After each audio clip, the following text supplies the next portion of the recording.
Et salut à tous, c'est Ultima. Aujourd'hui, je vous propose un build sur Pikuxala, un build boom, un build basé sur les explosions. Pikuxala a la particularité, voilà, d'avoir des TP qui setup état huilé et setup qui font des explosions en fonction du nombre d'états huilés. Donc vous l'aurez compris, le but du jeu, ça va être de pouvoir faire une mécanique qu'on appelle le in et out. In et out, c'est-à-dire qu'on va utiliser soit une TP ou une OPM pour aller vers, là où les monstres sont agglutinés, faire proc des explosions, et ensuite utiliser une TP ou une OPM suivant ce qu'on a utilisé avant pour ensuite sortir. Vraiment le but du jeu c'est ça, in et out, parce que on n'a pas forcément...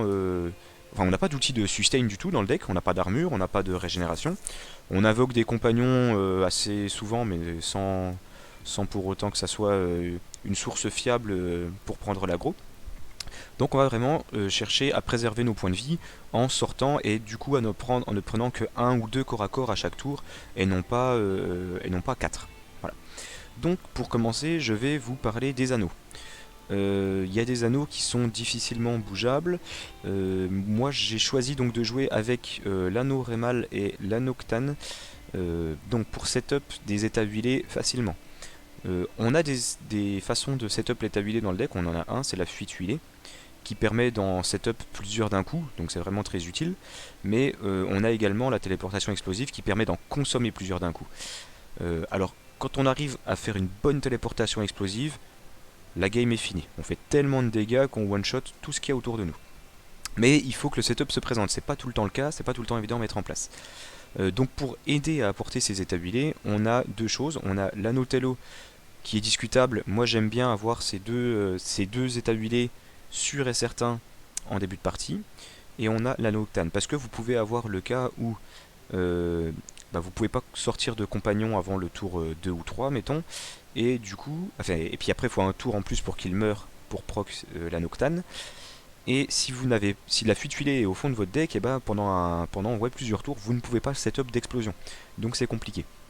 C'est pour ça que j'ai préféré jouer la sécurité et prendre l'anneau Tello.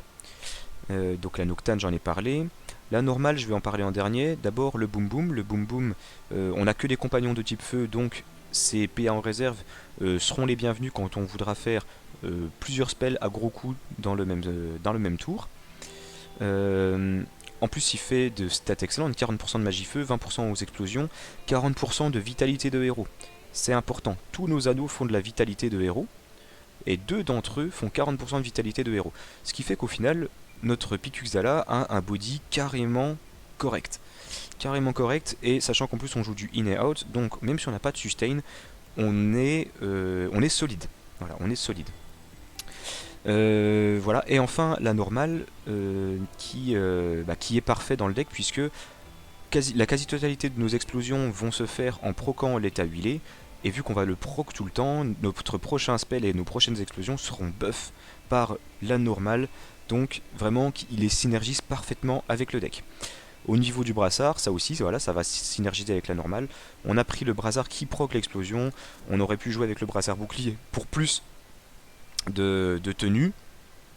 Également avec le brassardant, vu qu'on fait du in et out, pour essayer vraiment de bloquer des corps à corps en repoussant, mais je me suis dit, fuck, autant mettre des dégâts en plus quand on arrive à in avec nos PM. Voilà, ça c'est pour les anneaux. Au niveau des compagnons, encore une fois, on s'est pas creusé la tête trop loin. On a pris 3 compagnons qui augmentent les dégâts des explosions dans leur passif. Voilà. Et ensuite j'ai pris la championne périmée qui est un compagnon de feu qui coûte 3. Qui a un effet correct, qui coûte 3 pour sortir très vite et mourir très vite. Et son effet de réduction de PA, il pourra être utile. Sinon, il y a la sentinelle qui peut être sympa. On prend pas le endo parce que les états huilés on en a besoin. On n'a pas de mécanisme pour le grainer et la Dargon, je trouve ça un peu claqué. On veut pas que notre compagnon y survive, donc son métabolisme on s'en tape. On veut qu'il meure pour faire proc nos effets. Voilà. Gultar, on le sortira jamais, la partie sera finie avant, dans un sens comme dans l'autre, si vous voyez ce que je veux dire.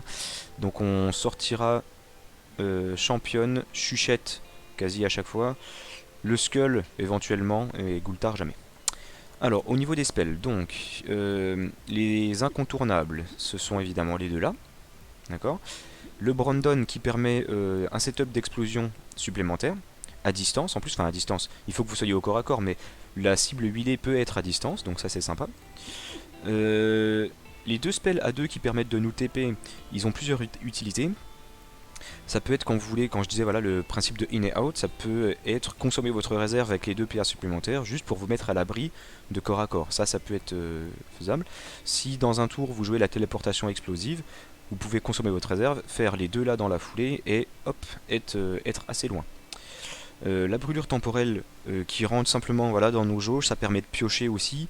Et vu que en général quand on joue par exemple la fuite huilée, derrière on a 2 PA de réserve, donc elle n'est pas trop compliquée à jouer. Elle fait des dégâts corrects si on veut in, on peut aussi s'en servir pour out parce qu'elle nous permet vraiment d'aller à l'autre bout de la map cette TP. Voilà. La téléportation longue, c'est une TP qui coûte 6 et qui met 2 PA de réserve, donc c'est un T1 fabuleux, même si elle donne pas de jauge feu, c'est un T1 fabuleux et c'est à peu près tout ce pourquoi on l'utilisera. En dehors du T1, ça risque d'être une carte morte, puisqu'elle fait des dégâts corrects, mais rien de convaincant par rapport aux autres qu'on peut faire. En plus, on n'a pas du tout de magie vent. Voilà, donc on s'en servira comme T1, mais sinon, après, c'est toujours une TP à 3K si vous voulez out, pourquoi pas. Rayon obscur, un peu le même principe que on peut out avec, on peut in aussi, ses dégâts sont corrects, c'est plus une façon de piocher sympa, de faire des dégâts quand même en AOE, ça c'est discutable, c'est pareil, c'est une carte qui est très discutable, vous pouvez très bien la remplacer par l'agglomération en soi. Si c'est juste pour la pioche, ça fait un état huilé en plus, bon, c'est juste que moi j'aime bien avoir les dégâts de zone, et vu que là je suis encore que niveau 20, donc les dégâts de base des spells sont, sans même trop investir en magie, sont assez importants, donc voilà, c'est toujours sympa. Et enfin, le sonner les cloches qui pareil est discutable, mais en fait c'est, en y réfléchissant, une manière de out encore plus. C'est-à-dire que si vous avez, je vous prends le tour où vous aviez 2 PA de réserve, d'accord, ce qui arrivera souvent, vous consommez vos PA de réserve, enfin ça arrivera souvent grâce à votre passif, vos TP, et grâce à la mort de vos compagnons. Vous consommez votre réserve, vous allez in, vous faites votre téléportation explosive, vous faites sonner les cloches et vous pouvez ressortir. Et ça c'est très bien parce que vous avez réussi à in et out avec vos PM. C'est ce que permet ce spell. Voilà. Les dégâts du déphasage, on s'en fout complètement. Hein. Le but c'est vraiment de pouvoir out à chaque fois. Voilà, donc le deck sonne un peu bourrin, mais il ne l'est pas du tout. C'est un deck qui est très plaisant à jouer parce que justement, vous êtes à chaque tour en train d'essayer de voir comment est-ce que vous pouvez entrer et sortir, mettre le maximum de dégâts et vous protéger à chaque fois. C'est un deck qui est vraiment plaisant à jouer. Je me pose la question de sa viabilité en late game. Je pense qu'en termes de dégâts, c'est sûr, il y en aura, mais est-ce que vous en aurez assez pour vraiment one-shot la map avant de vous faire tuer?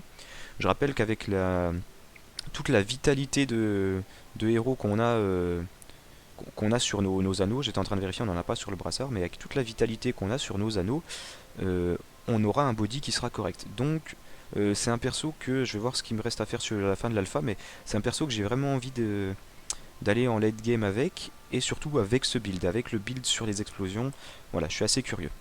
J'espère que vous allez apprécier cette petite démo. On va essayer ça face au bourg, c'est parti. Alors, voyons un peu. Donc côté 1 c'est bien, on a ça. On va faire ça tranquille. Et on chill. On va attendre de voir comment ils vont se positionner. Donc je peux in avec ça et après sortir avec mes PM. Ou alors je peux in avec mes PM proc une explo et out avec ça. C'est peut-être pas mal ça.